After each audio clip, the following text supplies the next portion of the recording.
আলহামদুলিল্লাহি রাব্বিল আলামিন ওয়াসসালাতু ওয়াসসালামু আলা সাইয়্যিদিল মুরসালিন আম্মা বা'দ ফাআউযু বিল্লাহি মিনাশ শাইতানির রাজীম বিসমিল্লাহির রাহমানির রহিম আসসালাতু ওয়াসসালামু আলাইকা ইয়া রাসূলুল্লাহ ওয়া আলা আলিকা ওয়া আসহাবিকা ইয়া হাবিবাল্লাহ আসসালাতু ওয়াসসালামু আলাইকা ইয়া নবিয়াল্লাহ ওয়া আলা আলিকা ওয়া আসহাবিকা ইয়া নূরাল্লাহ। প্রিয় ইসলামী ভাইয়েরা ও মাদানী চ্যানেলের দর্শক শ্রোতা, মাদানী চ্যানেল বাংলার ধারাবাহিক অনুষ্ঠান মহান চরিত্র নিয়ে এবার আপনাদের সামনে উপস্থিত হয়েছি। এই মুহূর্তে যেখানে বসে আমাদের অনুষ্ঠান দেখছেন, আপনাদের সকলকে জানাচ্ছি আন্তরিক মোবারকবাদ ও অভিনন্দন। প্রিয় ইসলামী ভাইয়েরা, আমরা প্রত্যেকবার একটি নতুন বিষয় নিয়ে আমরা আলোচনা করে থাকি। আমাদের আজকের বিষয় হচ্ছে ইয়াতিমের প্রতি দয়া। হ্যাঁ ইসলামী ভাইয়েরা, আসুন আমাদের প্রিয় নবী হুজুরপুর নূর সাল্লাল্লাহু আলাইহি ওয়াসাল্লাম ইয়াতিমের প্রতি কিভাবে দয়া করেছিলেন, আজকে আমরা সে সম্পর্কে শ্রবণ করব। আলোচনা শ্রবণ করার পূর্বে আসুন প্রথমে আমরা দরুদ শরীফের ফজিলত সম্পর্কে শুনে নিই। নবী করিম রউফুর রহিম সাল্লাল্লাহু আলাইহি ওয়াসাল্লাম ইরশাদ করেন, যে ব্যক্তি প্রতিদিন সকালে 10 বার এবং সন্ধ্যায় 10 বার আমার উপর দরুদ শরীফ পাঠ করে, তার জন্য কিয়ামতের দিন আমার সুপারিশ নসিব হবে। সুবহানাল্লাহ। সাল্লু আলাল হাবিব সাল্লাল্লাহু তাআলা আলা মুহাম্মদ সাল্লাল্লাহু আলাইহি ওয়াসাল্লাম। প্রিয় ইসলামী ভাইয়েরা, আমাদের প্রিয় নবী হুজুরপুর নূর সাল্লাল্লাহু আলাইহি ওয়াসাল্লাম এর মহান চরিত্র কি আর বলব, যেটা বলে কখনো শেষ করা যাবে না। প্রিয় নবীকে আল্লাহ পাক মহান চরিত্র, উত্তম গুণাবলী, উত্তম আদর্শ দ্বারা ধন্য করেছেন এবং আল্লাহ পাক তাকে অসংখ্য অসংখ্য নিয়ামত দান করেছেন। প্রিয় নবী হুজুরপুর নূর সাল্লাল্লাহু আলাইহি ওয়াসাল্লাম যেভাবে মানুষের প্রতি দয়াবান, যেভাবে জিন ইনসানের প্রতি দয়াবান, যেভাবে তিনি আশেকদের প্রতি দয়াবান, ঠিক তদ্রূপ ফকির, মিসকিন, ইয়েতিম যারা রয়েছে তাদের প্রতিও প্রিয় নবী দয়াবান। যেভাবে তিনি অন্যান্যদেরকে ভালোবাসেন, যেভাবে ইয়েতিম, মিসকিন, ফকিরদেরকেও তিনি ভালোবাসেন এবং ইয়েতিমকে তিনি পছন্দ করতেন। ইয়েতিমদের প্রতি দয়াবান এবং ইয়েতিমদের প্রতি শফকত, মোহাব্বত বৃদ্ধি করার লক্ষ্যে তিনি উম্মতদেরকে শিক্ষা দেওয়ার জন্য তিনি এইভাবেই সাহাবায়ে কেরাম আলাইহিম রিদওয়ানগণকে আঙ্গুলের দিকে ইশারা করে এইভাবে সুসংবাদ প্রদান করেছেন। হ্যাঁ ভাইয়েরা, কি সুসংবাদ প্রদান করেছেন, আসুন আমরা সেদিকে একটু যাই, লক্ষ্য রাখি এবং শ্রবণ করি। হযরত সাইয়্যিদুনা সুফিয়ান বিন ওয়াইনা রাহমাতুল্লাহ তাআলা আলাইহি থেকে বর্ণিত, নবী করিম রউফুর রহিম সাল্লাল্লাহু আলাইহি ওয়াসাল্লাম ইরশাদ করেন, আমি এবং ইয়েতিমের বরণ পোষণকারী, হোক সে ইয়েতিমের আত্মীয় কিংবা ইয়েতিমের অনাত্মীয় হোক, জান্নাতে এইভাবে থাকব। অতঃপর হযরত সুফিয়ান বিন ওয়াইনা রাহমাতুল্লাহ তাআলা আলাইহি নিজের হাতের আঙ্গুলের দিকে ইশারা করলেন। অর্থাৎ এইভাবে থাকবো মানে দুই আঙ্গুলকে এইভাবে মিলালেন প্রিয় নবী এবং ইশারা করলেন এই আঙ্গুল, মানে এইভাবেই থাকবো, তার মানে একসাথেই থাকবো। সুবহানাল্লাহ। এবং অপর বর্ণনায় রয়েছে হযরত সাইয়্যিদুনা আবু হুরায়রা রাদিয়াল্লাহু তাআলা আনহু থেকে বর্ণিত, নবী করিম রউফুর রহিম সাল্লাল্লাহু আলাইহি ওয়াসাল্লাম ইরশাদ করেন, মুসলমানদের ঘরগুলোর মধ্যে সর্বোত্তম ঘর হচ্ছে সেটি যাতে ইয়েতিমের সাথে সদ্ব্যবহার করা হয়, এবং মুসলমানদের ঘরগুলোর মধ্যে সবচেয়ে নিকৃষ্ট ঘর হচ্ছে সেটি যাতে ইয়েতিমের প্রতি অসৎ আচরণ করা হয়। অতঃপর নবী করিম সাল্লাল্লাহু আলাইহি ওয়াসাল্লাম ইরশাদ করলেন, আমি এবং ইয়েতিমের ভরণ পোষণকারী জান্নাতে এইভাবে থাকব। অতঃপর শাহাদাত এবং মধ্যমা আঙ্গুল জয় একত্রিত করলেন, অর্থাৎ শাহাদাত এবং মধ্যমা দুই আঙ্গুলিকে একত্রিত করলে ঘোষণা দিলেন যে আমরা এইভাবেই থাকব। সুবহানাল্লাহ। প্রিয় ইসলামী ভাইয়েরা ও মাদানী চ্যানেলের দর্শক শ্রোতা, আমরা শুনলাম যে প্রিয় নবী হুজুরপুর নূর সাল্লাল্লাহু আলাইহি ওয়াসাল্লাম ইয়েতিমদের প্রতি কেমন মহাব্বত, কেমন শফকত, কেমন দয়া করেছেন এবং তাদের উপর যারা দয়া করবে তাদের জন্য সুসংবাদ দিয়েছেন। আরও বর্ণিত রয়েছে হযরত সাইয়্যিদুনা আবু মুসা আশআরী রাদিয়াল্লাহু তাআলা আনহু থেকে বর্ণিত, নবী করিম রউফুর রহিম সাল্লাল্লাহু আলাইহি ওয়াসাল্লাম ইরশাদ করেন, যে দস্তারখানায় ইয়েতিম থাকে শয়তান সে দস্তারখানার নিকটেও আসতে পারে না। আল্লাহু আকবার। প্রিয় ইসলামী ভাইয়েরা ও মাদানী চ্যানেলের দর্শক শ্রোতা, আমরা শুনলাম যে ইয়েতিম যে দস্তারখানায় থাকে সেই দস্তরখানার নিকটে শয়তান পর্যন্ত আসতে পারে না, শয়তানও আসে না। দেখুন কেমন নিয়ামত, কেমন সৌভাগ্যবান। তো আজকে আমরা ইয়েতিমদেরকে দূর দূর করে তাড়িয়ে দিই। ইয়েতিমরা তো আমাদের ঘর পর্যন্ত আসার সে সৌভাগ্য হয় না, কারণ ঘরের বাইরে যে গেট থাকে, গেটের মধ্যে সিকিউরিটি গার্ড থাকে, তারাই তাদেরকে ওইখান থেকে তাড়িয়ে দেয়, ঘরে আসার সুযোগ থেকে। আর যদিও তারা চিৎকার করে কিছু চাই, আমরা সেদিকে লক্ষ্যও করি না, কিন্তু আমরা আমাদের কথাই চিন্তা করে থাকি। প্রিয় স্নেহ ভাইয়েরা, শুধু দুনিয়া নয়, আখিরাতের কথাও চিন্তা করা দরকার। আল্লাহ পাক আমাদেরকে সেই সৌভাগ্য নসিব করে। সাল্লু আলাল হাবিব সাল্লাল্লাহু তাআলা আলা মুহাম্মদ সাল্লাল্লাহু আলাইহি ওয়াসাল্লাম। প্রিয় স্নেহ ভাইয়েরা ও মাদানী চ্যানেলের দর্শক শ্রোতা, আমরা শুনলাম ইয়েতিম সম্পর্কে। আসুন আমরা এবার শুনি ইয়েতিম কাকে বলে। ওই নাবালিগ ছেলে বা মেয়ে যার পিতা ইন্তেকাল করেছে সে হচ্ছে ইয়েতিম। ছেলে বা মেয়ে সে পর্যন্ত ইয়েতিম থাকবে যতক্ষণ পর্যন্ত প্রাপ্তবয়স্ক না হয়, তো বালিগ না হওয়া পর্যন্ত তারা ইয়েতিম হিসেবে গণ্য হবে। যখন বালিগ হয়ে যাবে, যখন ম্যাচিউরড হয়ে যাবে, তখন তারা ইয়েতিম থাকবে না, যেহেতু তারা ম্যাচিউরড হয়ে গিয়েছে। প্রখ্যাত মুফাসসির হাকিমুল উম্মত হযরত মুফতি আহমদ ইয়ারহান নঈমী রাহমাতুল্লাহ তাআলা আলাইহি বলেন, বালিগ হয়ে গেলে সন্তান ইয়েতিম থাকে না। মানুষের ওই সন্তান ইয়েতিম যার পিতা ইন্তেকাল করেছে। হ্যাঁ ইসলামের আজকে আমরা জানলাম যার পিতা ইন্তেকাল করেছে সে হচ্ছে ইয়েতিম। তাও যদি ম্যাচিউর না হয়, যদি না বালিগ থাকে, যখন বালিগ হয় তখন আবার ইয়েতিম নেই। আবার কিন্তু মা মারা গেলে কিন্তু ইয়েতিম হয় না।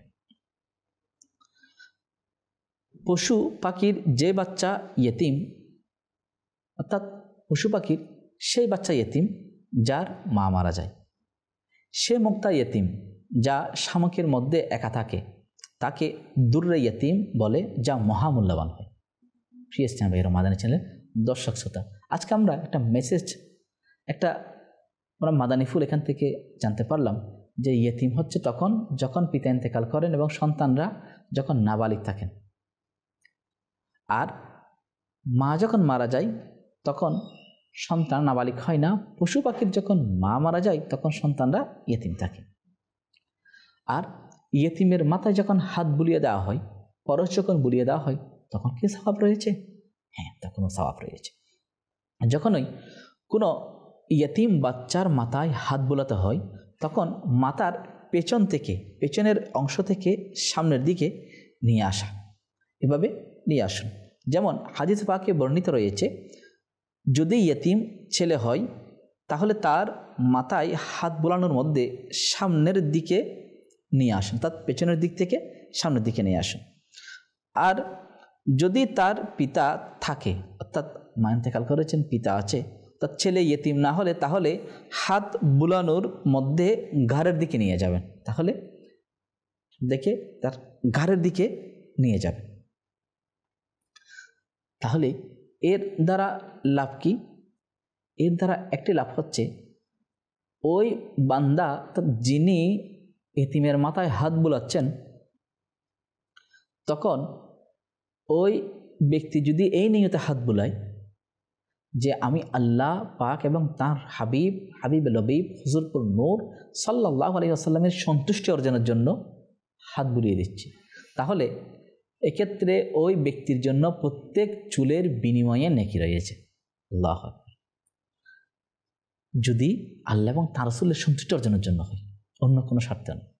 প্রিয় ইসলাম ভাই রমাদানী চ্যানেলের দর্শক শ্রোতা, তাহলে আমরা জানতে পারলাম ইয়েতিমের মাথায় হাত বুলিয়ে দেওয়া, পরশ বুলিয়ে দেওয়াতে কিন্তু নেকি রয়েছে। আজকে আমরা অনেকেই হয়তো জানি না, আমরা অনেকেই হয়তো তাদেরকে তাড়িয়ে দিই, তাদেরকে ধমক দিই, কিন্তু এটা না করা উচিত। এবং বরং তাদের সাথে সুন্দর আচরণ করা, এটা আমার প্রিয় নবীর আদর্শ হচ্ছে যেটা সুন্দর আচরণ, সুন্দর সুন্দর আচরণ করা, সুন্দর সুন্দর কথাবার্তা বলা, তাদেরকে দয়া করা, তাদেরকে পরশ বুলিয়ে দেওয়া। যেহেতু হাদিস মুবারাকার মধ্যে রয়েছে মাথায় হাত বোলাবেন তখন মাথায় যেন কোনো অন্য কিছু বস্তু না থাকে, তার চুলের উপর হাতটা বুলিয়ে দেওয়া, এতে প্রত্যেক চুলের বিনিময়ে ওই ব্যক্তিকে আল্লাহ পাক নেকি প্রদান করবে। এক ব্যক্তি প্রিয় নবী হুজুরপুর নূর সাল্লাল্লাহু আলাইহি ওয়াসাল্লামের দরবারে এসে আরজ করল, ইয়া রাসূলুল্লাহ সাল্লাল্লাহু আলাইহি ওয়াসাল্লাম, আমার অন্তর খুব কঠিন, এর চিকিৎসা কি?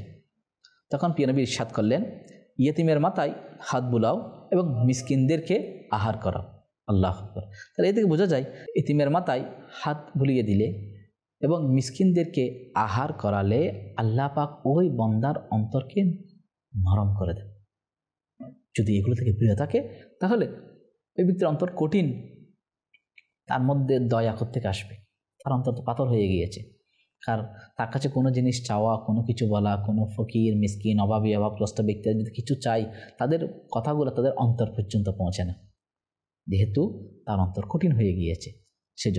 সেজন্য অন্তরকে নরম করার জন্য প্রথম চিকিৎসা হচ্ছে এটা, যে ইয়েতিমদেরকে হাত বুলিয়ে দেওয়া এবং মিসকিন যারা তাদেরকে আহার করানো। হযরত আসমা বিনতে উমাইস রাদিয়াল্লাহু তাআলা আনহা, যিনি হযরত সৈয়দনা জাফর রাদিয়াল্লাহু তাআলা আনহুর স্ত্রী ছিলেন, তখন তিনি ইরশাদ করলেন যে একদিন হুজুরপুর নূর সাল্লাল্লাহু আলাইহি ওয়াসাল্লাম আমার ঘরে তশরিফ আনলেন। ওই সময় আমার স্বামী হযরত জাফর রাদিয়াল্লাহু তাআলা আনহু জঙ্গে মুতাতে অংশগ্রহণ করেছিলেন। তখন প্রিয় নবী হুজুরপুর নূর সাল্লাল্লাহু আলাইহি ওয়াসাল্লাম আমার ঘরে আগমন করলেন। ওই সময় আমি 40টি চামড়া হতে মাংস পরিষ্কার করে রান্না করেছি এবং আটাগুলে পিষে সন্তানদেরকে গোসল করিয়ে তেল মালিশ করছিলাম। ইতিমধ্যে প্রিয় নবী হুজুরপুর নূর সাল্লাল্লাহু আলাইহি ওয়াসাল্লাম তশরিফ আনলেন এবং বললেন, আসমা, জাফরের সন্তানরা কোথায়? তখন প্রিয় নবী হুজুরপুর নূর সাল্লাল্লাহু আলাইহি ওয়াসাল্লাম যখন উপস্থিত হলেন, তখন আমার সন্তানরা যখন তার কাছে গেলেন, তখন তিনি আমার সন্তান জয়কে বুকে জড়িয়ে ধরলেন এবং এক পর্যায়ে তার চোখ দিয়ে অশ্রু ঝরতে লাগলো। তিনি কান্না করতে লাগলেন। হযরত সৈয়দনা আসমা বিনতে উমাইস রাদিয়াল্লাহু তাআলা আনহা বললেন, ইয়া রাসূলুল্লাহ সাল্লাল্লাহু আলাইহি ওয়াসাল্লাম, জাফরের পক্ষ থেকে কি আপনার নিকট কোনো সুসংবাদ এসেছে? তখন প্রিয় নবী হুজুরপুর নূর সাল্লাল্লাহু আলাইহি ওয়াসাল্লাম এই কথা শুনেই তখন তিনি বললেন যে হযরত জাফর রাদিয়াল্লাহু তাআলা আনহু জঙ্গে মুতাতে তিনি শাহাদাত বরণ করেছেন। যখন তিনি কথা শুনলেন, তখন হযরত সৈয়দনা আসমা বিনতে উমাইস রাদিয়াল্লাহু তাআলা আনহা তখন তিনি কান্না করতে লাগলেন। এরপর প্রিয় নবী হুজুরপুর নূর সাল্লাল্লাহু আলাইহি ওয়াসাল্লাম আপন গৃহে যখন চলে আসলেন, মা ফাতেমাতুজ জাহরা রাদিয়াল্লাহু তাআলা আনহাকে এই সম্পর্কে বললেন যে হযরত সৈয়দনা জাফর রাদিয়াল্লাহু তাআলা আনহু জঙ্গে মুতাতে তিনি শাহাদাত বরণ করেছেন। এই কথা শুনে মা ফাতেমাতুজ জাহরা রাদিয়াল্লাহু তাআলা আনহা তিনি হযরত জাফর রাদিয়াল্লাহু তাআলা আনহুকে স্মরণ করতে লাগলেন এবং তার জন্য কান্না করতে লাগলেন। এটা দেখেই প্রিয় নবী হুজুরপুর নূর সাল্লাল্লাহু আলাইহি ওয়াসাল্লাম তখন ইরশাদ করলেন, হযরত জাফর রাদিয়াল্লাহু তাআলা আনহুর মতো বীরের জন্য প্রত্যেক মহিলার কান্না করা উচিত। সুবহানাল্লাহ, সুবহানাল্লাহ। প্রিয় ইসলামী ভাইয়েরা ও মাদানী চ্যানেলের দর্শক শ্রোতা, আমরা শুনতে পারলাম যারা প্রিয় নবীর ডাকে সাড়া দিয়ে যারা নিজের জীবনকে উৎসর্গ করেছে, তাদের কেমন সম্মান, কেমন মর্যাদা আল্লাহ পাক তাদের জন্য রেখেছেন এবং তাদের জন্য ওই মহিলাদের কান্না করা উচিত। আল্লাহ পাক তাঁর সদকায় আমাদেরকে বিনা হিসেবে ক্ষমা করুক এবং তাকে জান্নাতের উচ্চ মাকাম দান করুক। সাল্লু আলা হাবিব সাল্লাল্লাহু আলা মুহাম্মদ সাল্লাল্লাহু আলাইহি ওয়াসাল্লাম। প্রিয় স্নেহ ভাইয়েরা, প্রিয় নবীর মহান চরিত্রের কেমন বৈশিষ্ট্য দেখুন। তিনি ইয়েতিম মিসকিনদের, সহায় সম্বলহীনদের খোঁজখবর রাখতেন, অসহায়দের তিনি সহায় ছিলেন এবং সবসময় তাদের খোঁজখবর নিতেন। যেহেতু হযরত জাফর রাদিয়াল্লাহু তাআলা তিনি শাহাদাত বরণ করেছেন সেই জঙ্গে মুতার মধ্যে, আর তিনি তার পরিবারের সাথে গিয়ে তার সন্তানদেরকে মহাব্বত করলেন, তাদেরকে যা বলার তা বলেছেন, তার স্ত্রীকে সান্ত্বনা দিলেন। দেখুন ইয়েতিমদের খোঁজখবর নেই। আজকে তো আমরা সেই দিকে আমরা অনেক পিছিয়ে। আমাদের সমাজের মধ্যে আমাদের রিলেটিভ যারা রয়েছে, আমার পার্শ্ববর্তী যারা রয়েছে, আমার ভাই বলুন, আমার বোন, আমার আত্মীয় স্বজন, এদের মধ্যে যারা ইন্তেকাল করেছেন তাদের সন্তানরা যে ইয়েতিম হয়ে গিয়েছে, আমরা সেদিকে লক্ষ্য রাখি না, আমরা তাদের খোঁজখবর পর্যন্ত নিই না। সেজন্য আমরাও নিয়ত করি এবং তাদের খোঁজখবর নিই এবং অসংখ্য অসংখ্য নেকি আমরা লাভ করতে থাকি। কেননা প্রিয় নবী হুজুরপুর নূর সাল্লাল্লাহু আলাইহি ওয়াসাল্লাম ইরশাদ করেন, অসহায় ও মিসকিনদের জন্য ব্যয় করা আল্লাহর রাস্তায় অর্থাৎ জিহাদ ও হজে ব্যয় করার সমতুল্য। সুবহানাল্লাহ। প্রিয় স্নেহিতরা, দেখুন ইয়েতিমদের প্রতি দয়া করা, মিসকিনদের প্রতি দয়া করা, অসহায়দের সহায় হওয়া, তাদেরকে দান করা, তাদেরকে কিছু দেওয়া আল্লাহ পাকের রাস্তায় অর্থাৎ জিহাদ ও হজে ব্যয় করার সমতুল্য। আল্লাহ। আবার তার মানে এই নয় হজ না করা বা শুধুমাত্র যেহেতু আমার হজ ফরজ হয়েছে আমার উপর, আমি এটা না করে আমি ইতিমদেরকে দান করব, তাদেরকে সাপোর্ট দিব, আবার এটা নয়। যখন ফরজ হয়ে গিয়েছে, যেহেতু জীবনে একবার হজ ফরজ, তো সেহেতু আমরা একবার হজ আদায় করে ফেলি, এবং একবার হজ আদায় করার পর আমার যেহেতু আমার ফরজ যখন আদায় হয়ে গিয়েছে, আমার সহায় সম্পত্তি যখন রয়েছে, সম্পদ যখন রয়েছে, আমি ওই সম্পদ থেকে ইয়েতিম মিসকিন ফকিরদেরকে আমরা দান করি, তাদেরকে সাপোর্ট দিই, তাহলে আল্লাহ পাক ওই ব্যক্তিকে হজের সমতুল্য সওয়াব দান করবেন। যে সময় আমরা তো ইয়েতিমদের উপর জুলুম, অত্যাচার, অবিচার এবং তাদের সম্পদ গ্রাস করার জন্য আমরা উদ্যোগ গ্রহণ করে থাকি, আর তাদের সম্পদগুলোকে এমনভাবে আমরা নিজেদের সম্পদ মনে করে গ্রাস করার জন্য চিন্তা করে থাকি। এই ধরনের মানসিকতা পরিবর্তন করা দরকার, যেমন আল্লাহ পাকের শাস্তিকে ভয় করা দরকার। যেহেতু আল্লাহ পাক পবিত্র কুরআনুল কারীম ফুরকানুল হামিদের মধ্যে ইয়েতিমের সম্পদ গ্রাস করার ক্ষেত্রে তিনি কি বলেছেন, আসুন আমরা সে সম্পর্কে শ্রবণ করি। আল্লাহ পাক ৪র্থ পারা সূরা নিসার ১০ নং আয়াতে আল্লাহ পাক ইরশাদ করেন, ইন্নাল্লাযীনা ইয়াকুলুনা আমওয়ালাল ইয়াতামা যুলমান ইন্নামা ইয়াকুলুনা ফি বুতুনিহিম নারা ওয়া সায়াসলাউনা সাঈরা। শুনছেন ইমান থেকে অনুবাদ, ওইসব লোক যারা ইয়েতিমের ধন সম্পদ অন্যায়ভাবে গ্রাস করে, তারা তো তাদের পেটের মধ্যে নিরেট আগুনই ভর্তি করে এবং অনতিবিলম্বে তারা জ্বলন্ত আগুনে যাবে। আল্লাহ। প্রিয় ভাইয়েরাও মাদানী চ্যানেলের দর্শক শ্রোতা, আজকে আমরা যারা খুব স্বাদ করে, খুব মজা করে ইয়েতিমের সম্পদগুলা গ্রাস করে নিচ্ছি, তাদের সম্পদের সাথে আমাদের সম্পদগুলা মিশ্রণ করে আমরা তাদের সম্পদগুলা গ্রাস করে যাচ্ছি। দেখুন, এই সম্পদ আসলে কি সম্পদ গ্রাস করছি নাকি নিরেট আগুন আমরা পেটের মধ্যে ভর্তি করছি, সেই বিষয়েও কিন্তু লক্ষ্য রাখা দরকার। প্রিয় স্নেহেরা, আমরাও নিয়ত করে নিই, আমরা ইয়েতিমদেরকে সাপোর্ট দিব, তাদের পাশে দাঁড়াবো, তাদের সম্পদের রক্ষণাবেক্ষণ করব, কিন্তু তাদের সম্পদ গ্রাস করবো না ইনশাআল্লাহ। আল্লামা দাকিক রহমতুল্লাহ তাআলা আলাইহি বলেন, ইয়েতিমের সম্পদ গ্রাস করা মন্দ মৃত্যুর দিকে ধাবিত করে। আল্লাহু আকবার। আল্লাহ পাক হিফাজত করে। প্রিয় স্নেহের মাদানী চ্যানেলের দর্শক শ্রোতা, আমরা শুনলাম যে ইয়েতিমের সম্পদ গ্রাস করার কারণে মন্দ মৃত্যু হওয়ার সম্ভাবনা রয়েছে। তাহলে প্রত্যেক আশিক তো চাইবে যে ঈমান সহকারে যাওয়ার জন্য। যদি মন্দ মৃত্যুর কারণ হয়, তাহলে ওই সম্পদ কি হবে? আমি তো চলে যাব, সম্পদ থেকে যাবে। আর আমি যাওয়ার সময় ঈমানই যদি নিয়ে যেতে না পারি, ঈমান সহকারে যদি যেতে না পারে, তাহলে এই দুনিয়া সম্পদ কি হবে? মুসলমানের প্রথম দৌলত হচ্ছে ঈমানের দৌলত, ঈমানের সম্পদ। যেন আল্লাহ পাক আমাদেরকে হিফাজত করুন। অন্য আয়াতে আল্লাহ পাক ইরশাদ করেন, ওয়ালা তাকুলু আমওয়ালাহুম ইলা আমওয়ালিকুম ইন্নাহু কানা হুবান কাবীরা। কানজুল ঈমান থেকে অনুবাদ। আর তাদের সম্পদ তোমাদের সম্পদের সাথে মিশিয়ে গ্রাস করো না, নিঃসন্দেহে এটা মহাপাপ। প্রিয় ভাইয়েরা, আমরা এটাকে শুনলাম যে মিশ্রণ না করার আল্লাহ পাক কোরআনে ইরশাদ করেছেন, আল্লাহ ইরশাদ করেছেন যে তাদের সম্পদকে নিজের সম্পদের সাথে সংমিশ্রণ করে গ্রাস করো না, নিঃসন্দেহে এটা মহাপাপ। অপর আয়াতে আল্লাহ পাক ইরশাদ করেন, কানজুল ঈমান থেকে অনুবাদ, আর ইয়েতিমদের সম্পত্তির নিকটেও যেও না, কিন্তু যাবে খুব উত্তম পন্থায় যে পর্যন্ত সেই যৌবনে উপনীত হয়। আল্লাহু আকবার। প্রিয় স্নেহী ভাইয়েরা ও মাদানী চ্যানেলের দর্শক শ্রোতা, আল্লাহ পাক যেখানে ইয়েতিমদের সম্পদের নিকট যাওয়ার জন্য নিষেধ করেছেন, তার মানে যখন সে গ্রাস করার জন্য যাবে বা গ্রাস করার মানসিকতা যখন তার মধ্যে চলে আসবে, তখন এক্ষেত্রে ওই সম্পদ ইয়েতিমের সম্পদের নিকট যাবে না। যেখানে আল্লাহ পাক ইরশাদ করেছেন যে ইয়েতিমের সম্পত্তির নিকটেও যেও না, কিন্তু যাবে খুব উত্তম পন্থায় যে পর্যন্ত সে যৌবন উপনীত হবে। অর্থাৎ যখন ম্যাচিউর হয়ে যাবে, যখন যৌবন সে পদার্পণ করবে, তখন তার সম্পদ তার নিকট হস্তান্তর করার জন্য এতদিন রক্ষণাবেক্ষণ দায়িত্ব পালন করেছে, তখন তার নিকট যাবে। অথবা যদি এরকম গ্রাস করার মানসিকতা থাকে, তখন তার সম্পত্তিকে না বাঁচাওয়ার জন্য আল্লাহ পাক বারবার করে নিষেধ করেছেন। আর আমরা আয়াত আমরা শুনলাম যে এটা পারা ৮ সূরা আমের ১৫২ নং আয়াতের মধ্যে আল্লাহ ইরশাদ করেছিলেন।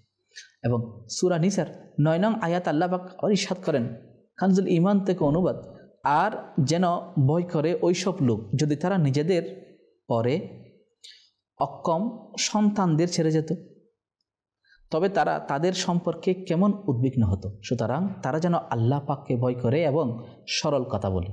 অর্থাৎ ইয়েতিমদের সাথে উত্তম আচরণ, উত্তম ব্যবহার করা প্রতি আল্লাহ পাক উৎসাহ প্রদান করেছেন, নির্দেশ দিয়েছেন।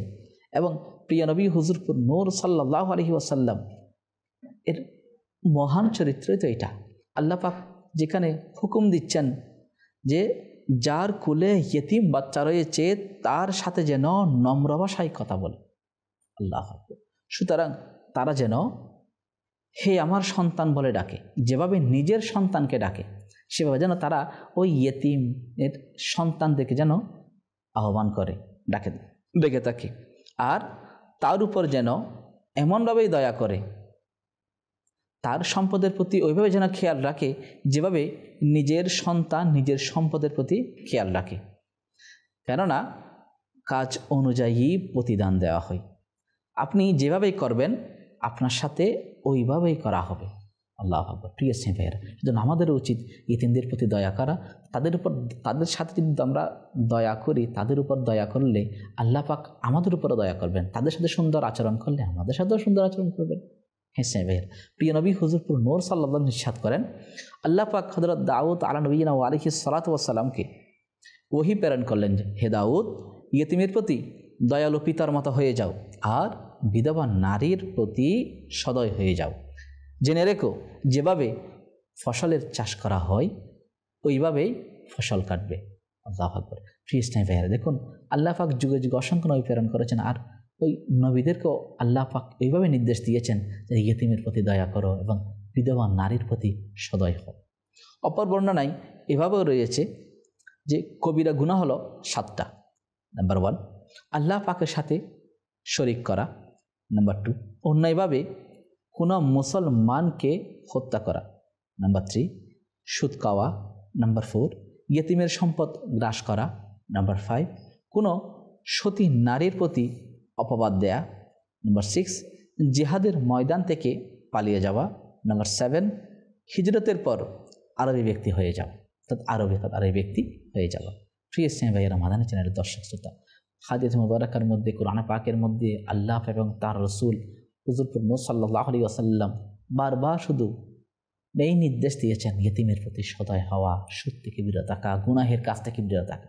সেজন্য আমাদের এই হাজ মুবারাকার প্রতি লক্ষ্য রাখা উচিত এবং নিয়ত করে নেওয়া উচিত যে ইয়েতিমের প্রতি সদয় হব এবং তাদের উপর জুলুম, অত্যাচার, অবিচার থেকে বিরত থাকব। প্রিয় নবী ইরশাদ করেন, 4 ব্যক্তি এমন রয়েছে আল্লাহ পাক না তাদের জান্নাতে প্রবেশ করাবেন আর না তাদেরকে নিয়ামত দ্বারা ধন্য করবেন।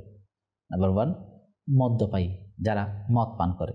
নাম্বার 2, সুদখোর। নাম্বার 3, অন্যায়ভাবে ইয়েতিমের সম্পদ গ্রাসকারী ব্যক্তি।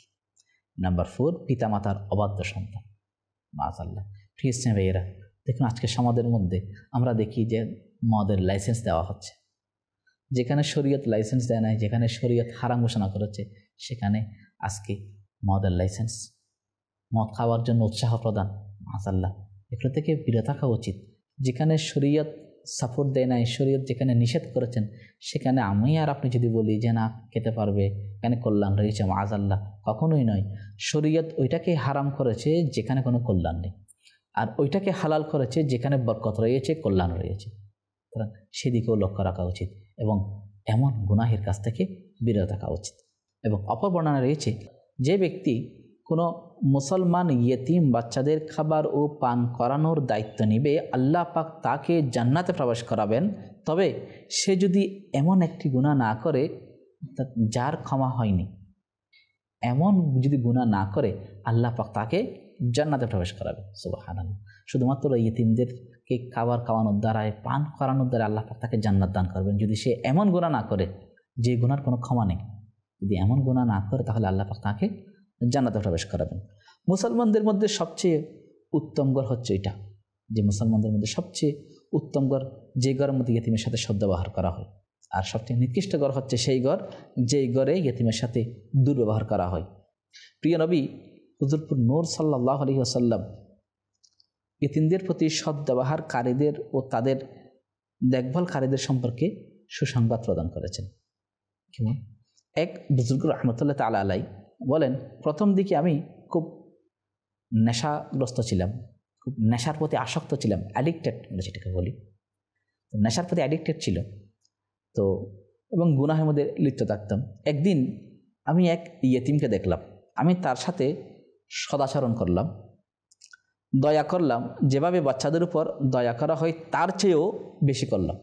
অতঃপর আমি যখন শয়ন করলাম তখন আমি জাহান্নামের ফেরেশতাকে দেখলাম, যে আমাকে শক্ত করে ধরে জাহান্নামে নিয়ে যাচ্ছে। ওই সময় ওই ইয়েতিম বাচ্চা সামনে চলে আসলো এবং ফেরেশতাকে বলতে লাগলো, দাঁড়াও, থামো, এই ব্যক্তিকে আমাকে দিয়ে দাও, আমি তাকে নিয়ে আল্লাহ পাকের দরবার উপস্থিত হব এবং আল্লাহ পাকের দরবারে আরজ করব তার ব্যাপারে। তখন ফেরেশতা তার কথা শুনে নেয়, ওই ইতিমের কথা না শুনে, ইতিম বাচ্চার কথা না শুনে আমাকে নিয়ে যাচ্ছিল। এমন সময় আল্লাহ পাকের পক্ষ থেকে ঘোষণা আসলো, আওয়াজ আসলো যে ইয়েতিমের উপর দয়া করার কারণে আমি তাকে ক্ষমা করে দিলাম। সুবহানাল্লাহ। এবং এতটুকু শোনার পর ওই ব্যক্তি বলতে লাগলো যে আল্লাহ পাকের পক্ষ থেকে আওয়াজ আসলো যে ইয়েতিমের উপর দয়া করার কারণে আমি তাকে ক্ষমা করে দিয়েছি বা তার প্রাপ্য দিয়ে দিয়েছি। সুতরাং আমি ঘুম থেকে যখন জাগ্রত হলাম, ওই দিন থেকে আমি ইয়েতিমের উপর আরও বেশি দয়াবান হয়ে গেলাম এবং আরও বেশি দয়া করতে লাগলাম। আল্লাহু আকবার। প্রিয় স্নেহ ভাইয়েরা, মাদানী চ্যানেলের দর্শক শ্রোতা, এখান থেকে আমাদের জন্য মেসেজ হচ্ছে যে ইয়েতিমদের প্রতি দয়া করার কারণে কালকে ওই ইয়েতিম আমাকে জাহান্নামের আগুন থেকে রক্ষা করার মাধ্যম হিসেবে দাঁড় হবে। হ্যাঁ স্নেহ ভাইয়েরা, তারা আমরাও নিয়ত করে নিই, ইয়েতিমের প্রতি আমরাও দয়া করে নিই, দয়া করার নিয়ত করি। হযরত সৈয়দনা আনাস রাদিয়াল্লাহু তাআলা থেকে বর্ণিত, তিনি বলেন, একদিন আল্লাহ পাকের সর্বশেষ নবী হুজুরপুর নূর সাল্লাল্লাহু আলাইহি ওয়াসাল্লাম ইরশাদ করছিলেন, আল্লাহুম্মা আহয়িনি মিসকিনান ওয়া মিতনি মিসকিনান ওয়াহশুরনি ফি জুমরাতিল মাসাকিন। অর্থাৎ, হে আল্লাহ, আমাকে মিসকিন অবস্থায় জীবিত রাখো, মিসকিন অবস্থায় আমাকে মৃত্যু প্রদান করো, আর মিসকিনদের দলে আমার হাসর করো। ইবনে মাজাহ চতুর্থ খণ্ড 433 পৃষ্ঠা। হযরত সৈয়দনা আয়েশা সিদ্দিকা রাদিয়াল্লাহু তাআলা আনহা বললেন, ইয়া রাসূলুল্লাহ সাল্লাল্লাহু আলাইহি ওয়াসাল্লাম, আপনি এমন কেন বললেন? তখন প্রিয় নবী ইরশাদ করলেন, গরিবরা ধনীদের 500 বছর পূর্বে জান্নাতে প্রবেশ করবে। সুবহানাল্লাহ, সুবহানাল্লাহ। প্রিয় স্নেহ ভাইয়েরা, মাদানী চ্যানেলের দর্শক শ্রোতা, আমরা যাদেরকে ইয়েতিম বলি, আমরা যাদেরকে ফকির মিসকিন বলে আমরা যাদেরকে তাড়িয়ে দিই, তারা কিন্তু ওই ধনী ব্যক্তির চেয়ে 500 বছর পূর্বে জান্নাতে প্রবেশ করবে। আর প্রিয় নবীর ইচ্ছা হচ্ছে ওই ইয়েতিম হিসেবে, মিসকিন হিসাবে দুনিয়ার মধ্যে থাকা, দুনিয়া থেকে পর্দা, জাহিরি হায়াত থেকে পর্দা করা এবং ওই মিসকিনদের সাথে কাল হাসরের ময়দানে থাকা ইচ্ছা পোষণ করেছেন। সুতরাং আমরা কেন করব না? সুতরাং আমরাও নিয়ত করে নিই, অডেল ধন সম্পত্তির মধ্যে বিভোর হয়ে আল্লাহ এবং তাঁর রসুলকে ভুলে গিয়ে ইয়েতিম ফকির মিসকিনদের উপর অত্যাচার অবিচার করে দুনিয়া এবং আখিরাতকে নষ্ট না করার সেই নিয়ত আমরা করে নিই এবং সাথে সাথে আমরা আল্লাহ পাকের দয়া লাভের চেষ্টা করে থাকি। দেখতে দেখতে শুনতে শুনতে আমরা আমাদের অনুষ্ঠানের শেষ পর্যায়ে চলে এসেছি। আবার নতুন কোনো বিষয় নিয়ে আমরা আপনাদের সামনে উপস্থিত হব। সে পর্যন্ত আপনারা ভালো থাকুন, সুস্থ থাকুন এবং মাদানী চ্যানেল বাংলা দেখতে থাকুন। সল্লু আলাল হাবিব সাল্লাল্লাহু তাআলা আলা মুহাম্মদ সাল্লাল্লাহু তাআলা আলাইহি ওয়া আলিহি ওয়াসাল্লাম।